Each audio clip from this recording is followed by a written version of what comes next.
Hello दोस्तों, नमस्कार। स्वागत है आपका पीसीएस आईक्यू एग्ज़ाम में। दोस्तों, आज हम जीएस की हमारी तीसरी क्लास है। ये UP triple SC PAT, UP PCS आदि के लिए इम्पोर्टेंट है। हम इतिहास के क्वेश्चन कर रहे हैं। ठीक है, इतिहास में भी हम सिंधु घाटी की सभ्यता के क्वेश्चन कर रहे हैं। ये हमारा पहला टॉपिक है और इसकी आज ये तीसरी क्लास है। ठीक है दोस्तों, चलिए शुरू करते हैं। 1 से 50 तक हम क्वेश्चन करा चुके हैं, 2 पार्ट में, क्लास 1 और क्लास 2 में। हम 25-25 क्वेश्चन डेली कराते हैं और इसी के क्रम में आज ये हमारी तीसरी क्लास है, जिसमें हम 51 से 75 क्वेश्चन को देखेंगे। ठीक है, ये बहुत ही इंपॉर्टेंट क्वेश्चन है।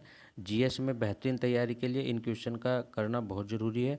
इंपॉर्टेंट क्वेश्चन है और किसी न किसी एग्ज़ाम में ये पूछे गए हैं, चाहे वो यूपी पीसीएस हो या यूपी ट्रिपल एससी का पैट हो या और भी अन्य भर्ती जितनी भी आती है वैकेंसी, उसमें ये क्वेश्चन पूछे गए हैं। ठीक है, तो आज का हमारा पहला क्वेश्चन है कि किस स्थल से अश्वत्थ वृक्ष की पूजा के प्रमाण मिले हैं।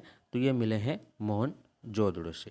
ठीक है, मोहनजोदड़ो से ये प्रमाण मिले हैं। ठीक है, नेक्स्ट क्वेश्चन है हमारे पास, क्वेश्चन नंबर 52 कि किस स्थल से संगीत वाद्य यंत्र का प्रमाण मिला है। इंपॉर्टेंट क्वेश्चन है कि किस स्थल से संगीत वाद्य यंत्र का प्रमाण मिला है। तो ये मिला है हड़प्पा से। ठीक है, नेक्स्ट क्वेश्चन, सिंधु घाटी सभ्यता का धार्मिक स्थल कौन सा प्रतीत होता है। अन्नागार, ग्रेट बाथ, यज्ञवेदी या मंदिर। तो ग्रेट बाथ, जिसे वैध स्नानागार भी कहते हैं, ये हड़प्पा सभ्यता का स्थल है।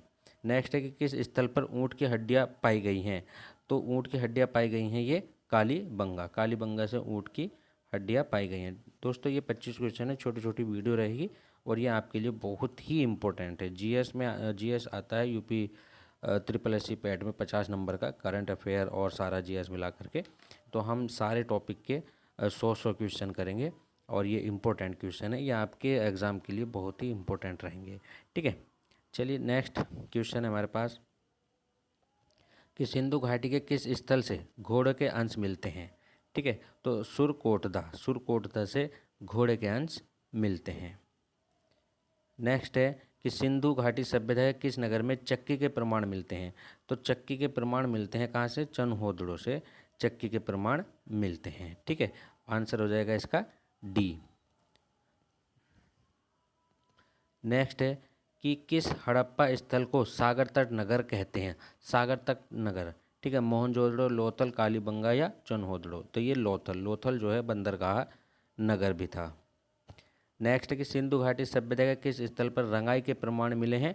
तो चनहोदड़ो से रंगाई के प्रमाण मिले हैं। नेक्स्ट क्वेश्चन है हमारे पास कि सिंधु सभ्यता के लोग किस प्रकार के मिट्टी के बर्तन बनाते थे।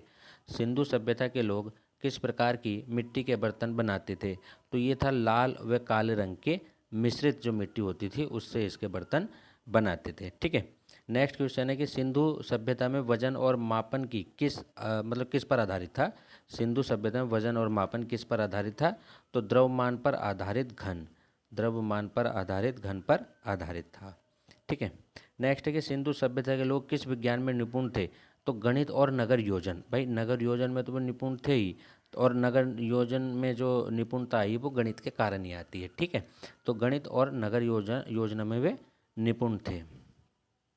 नेक्स्ट क्वेश्चन हमारे पास कि सिंधु घाटी सभ्यता का कौन सा स्थल पाकिस्तान में है। तो रंगपुर, कालीबंगा, मोहनजोदड़ो या बनावली। तो मोहनजोदड़ो और हड़प्पा दोनों क्या हैं, पाकिस्तान में हैं। ठीक है, नेक्स्ट है कि हड़प्पा सभ्यता का काल क्या है, 2500 से 1750। ये इसका राइट आंसर हो जाएगा। 2500 से 1750 ईस्वी का ये काल हड़प्पा सभ्यता का काल माना जाता है। नेक्स्ट है किस स्थल को सिंधु घाटी का पोट्री नगर कहा जाता है।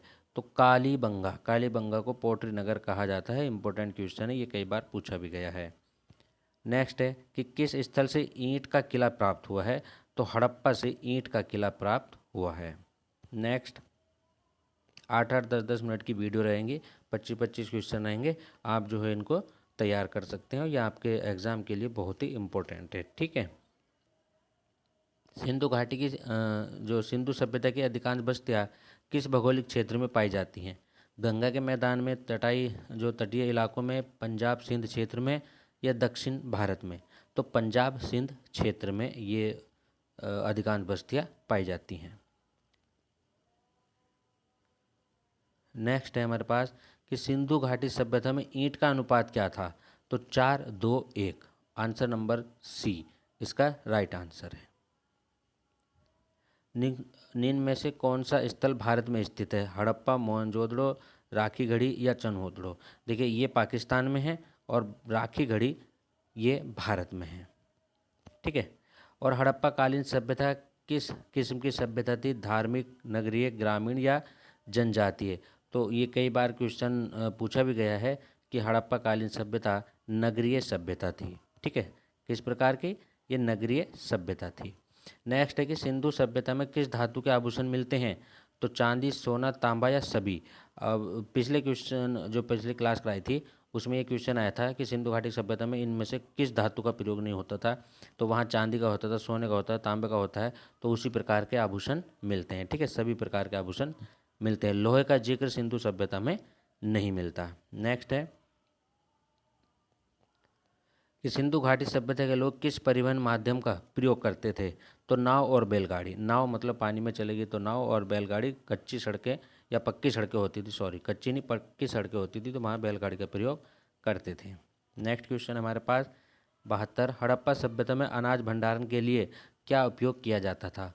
तो अनाज भंडारण के लिए अन्नागार का प्रयोग होता था। ठीक है, अन्नागार। और एक है स्नानागार। स्नानागार, ये बेहद जिसे हम ग्रेट बात कहते हैं, मोहनजोदड़ो से मिला है वो होता था। ठीक है। अब किस स्थल से बड़ा स्नानागार ग्रेट बात मिला है? तो मोहनजोदड़ो से मिला है। ठीक है, मोहनजोदड़ो से मिला है। नेक्स्ट है हमारे पास कि निम्न में से कौन सा स्थल गुजरात में स्थित है? हड़प्पा, लोथल, राखीगढ़ी या सुरकोटदा? तो लोथल जो है गुजरात में स्थित है और ये बंदरगाह भी है। ठीक है। आज का हमारा अंतिम क्वेश्चन है कि सिंधु सभ्यता में किस प्रकार की नालियाँ थीं? तो सिंधु सभ्यता में ढकी हुई, मैंने बताया था कि ढकी हुई नालियाँ थी, और सुव्यवस्थित मतलब आज की तरह व्यवस्थित ढंग से वे नालियाँ बनाई गई थी। ठीक है। तो ये आज के हमारे 25 क्वेश्चन रहे।